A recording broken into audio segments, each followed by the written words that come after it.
E aí, pessoal, tudo certo? Mais um episódio do Descomplica Direito. Liberdade de expressão versus discurso de ódio. As redes sociais digitais, internet em si, propiciaram que muitas pessoas que antes não tinham a possibilidade ou oportunidade de se manifestarem, pudessem então se manifestar de maneira mais contundente e, por que não, livre. Porém, o discurso de ódio é algo que pré-existe à própria internet e, evidentemente, às redes sociais digitais.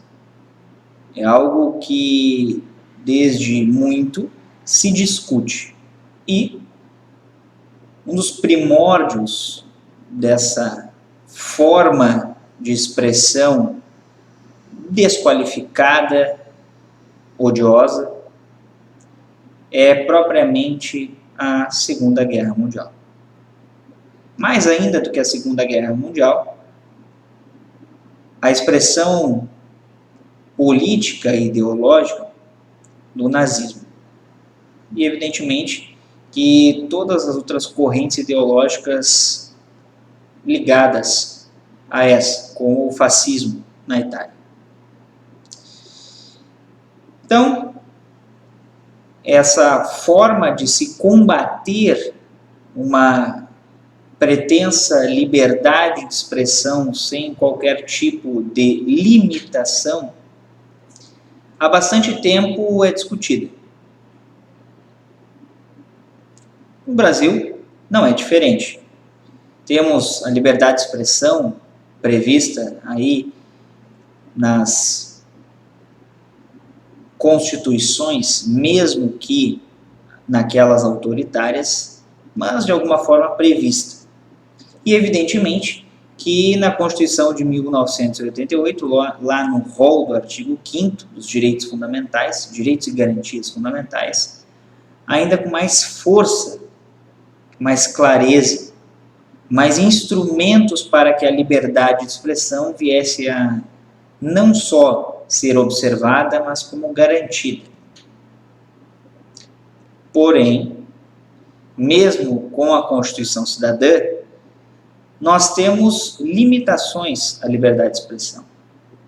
Alguns teóricos do direito constitucional, não só brasileiros, mas como estrangeiros, nos quais os próprios brasileiros também se inspiram, como no caso dos portugueses, alguns dizem que a liberdade de expressão não deveria sofrer limitações. Porém, não é esse o entendimento do STF, que lá no ano de 2003, num caso de bastante repercussão, mesmo naquela época, decidiu-se por, em razão de ponderação, de proporcionalidade, frente a determinados casos, aos casos que não chegassem ao conhecimento dos tribunais, a liberdade de expressão fosse limitada naquele caso. Vejam que não é um impedimento. Então não é uma censura, não é antes da pessoa manifestar algo, é após manifestar, ver-se se ela efetivamente excedeu aquela sua liberdade ou não.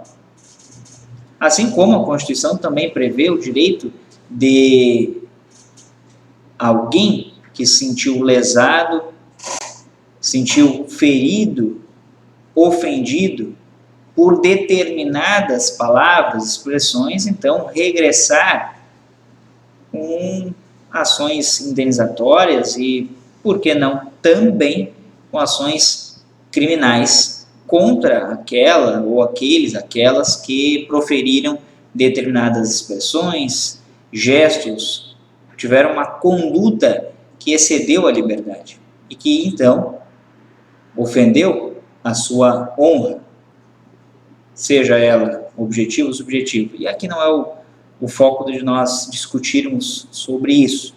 Mas também há previsão na Constituição Federal. O problema disso tudo é que nós não estamos tratando de algo novo, como foi referido. Não é algo novo, discurso de ódio. Discurso de ódio há muito já existe. Só que, claro, a proporção de divulgação disso é muito maior hoje, em razão da internet e das redes sociais digitais. Dos serviços de mensageria privada, como WhatsApp, Telegram, Messenger, as redes sociais, Facebook, Instagram, próprio YouTube.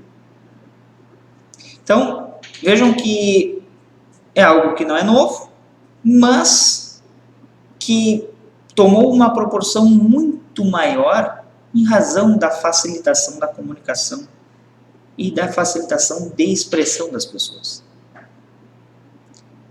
Nesse sentido, já lá naquele caso de 2003, onde o STF debruçou-se sobre a temática do discurso de ódio, que envolveu o caso Elvanger, ou Elvanger,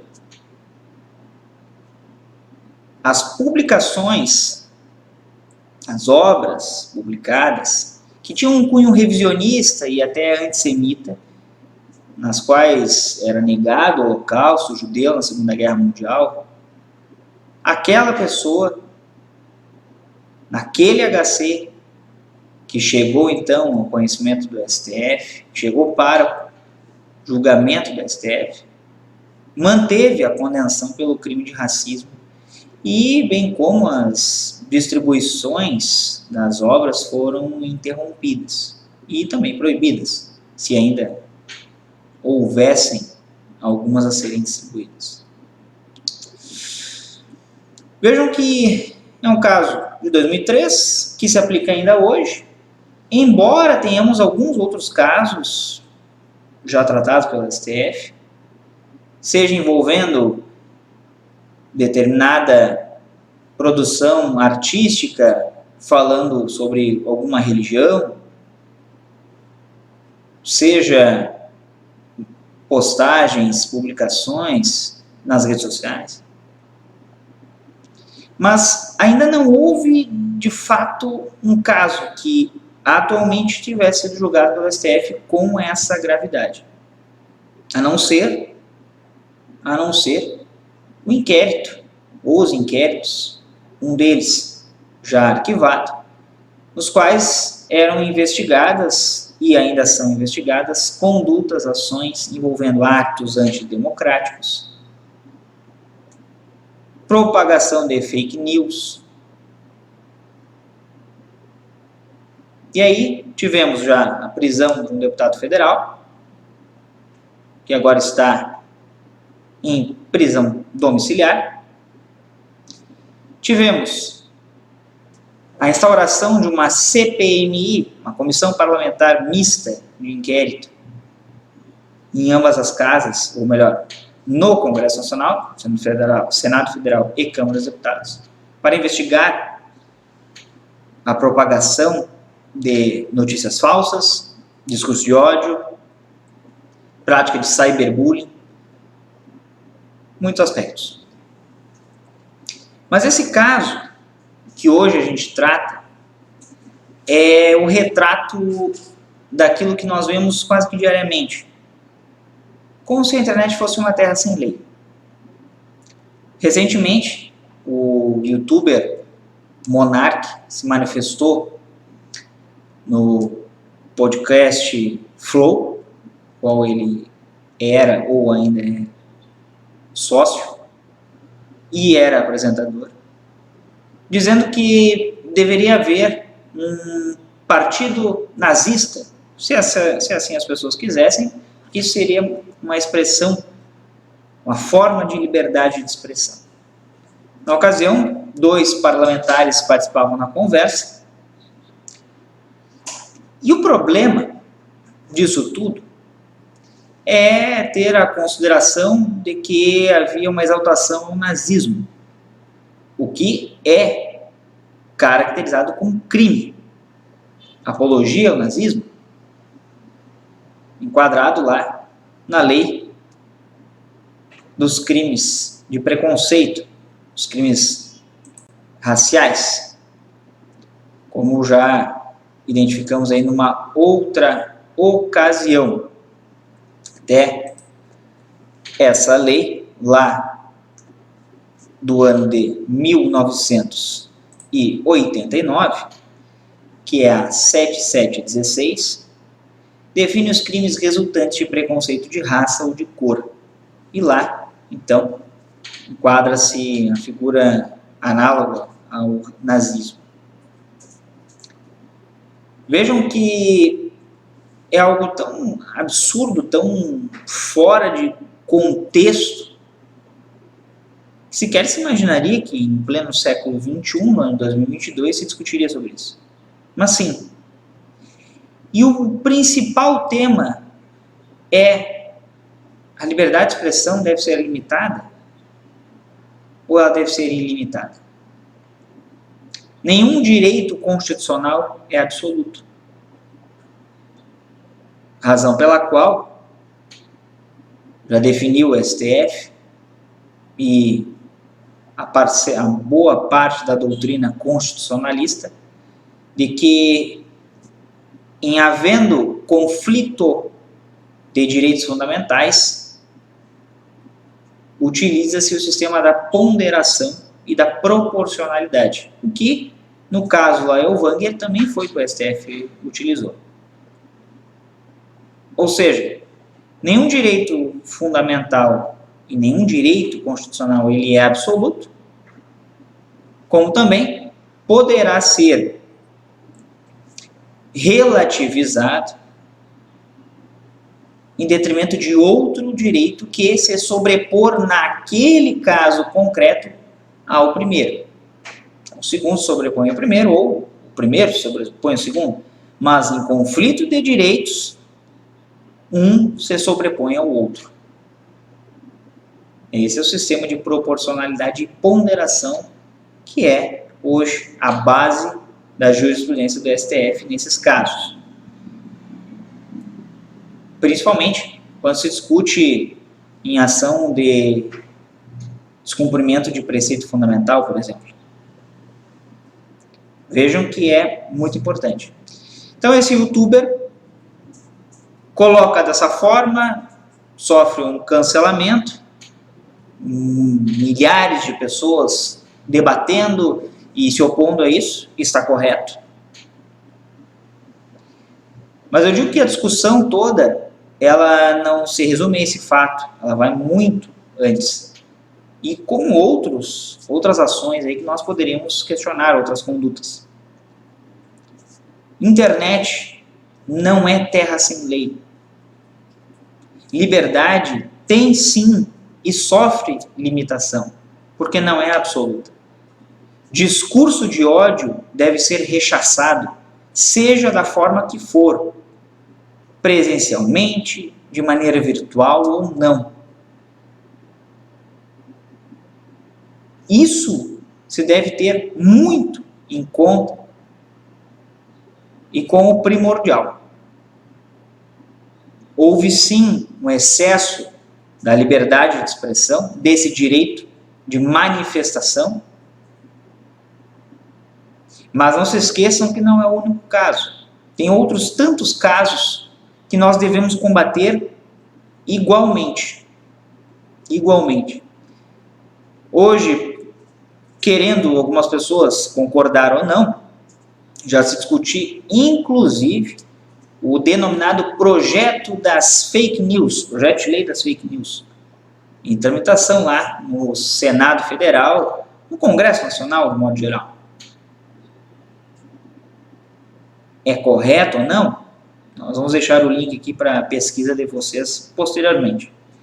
Mas esse vídeo é só para a gente discutir direito, garantia, liberdade de expressão, discurso de ódio, e para vermos, demonstrarmos que o STF já tem posicionamento sobre isso, e talvez o posicionamento vá ser mais firme ocorrendo esse caso como ocorreu. Mas nós devemos estar atentos também a leis que eventualmente surjam em decorrência desse fato especificamente que nós citamos aí com o Flow Podcast e com o Monark. Em nenhum momento, nunca foi válido que uma lei fosse criada, fosse querida a sua criação, a partir de o caso aconteceu, vamos fabricar uma lei. Isso não deve ser promovido e nem executado. Mas vejam que pode acontecer. Isso tudo, então, para que a gente discuta de maneira superficial sobre esse tema e para que vocês reflitam. Nenhum direito é absoluto. E isso deve estar bastante firme na cabeça de todos e na conduta de cada um. Liberdade deve ser exercida com parcimônia e com respeito. Condutas discursivas, odiosas, devem ser rechaçadas. E nesse caso, já se sabe inclusive que nem deveriam ser propugnadas, colocadas em discussão, porque tem exatamente a proteção da lei para que não sejam feitas. Exerçam a liberdade com responsabilidade. É por isso que existe a Constituição de 88 e ela é cidadã. Certo, pessoal? Não se esqueçam de se inscrever no canal, de ativar o sino para notificações de novos vídeos, de comentar e compartilhar o conteúdo. E também nos seguir lá no @descomplicadireito01, bem como no podcast, no Spotify e em outras plataformas de áudio e música. Era isso por hoje. Um abraço a todos, todas e até mais.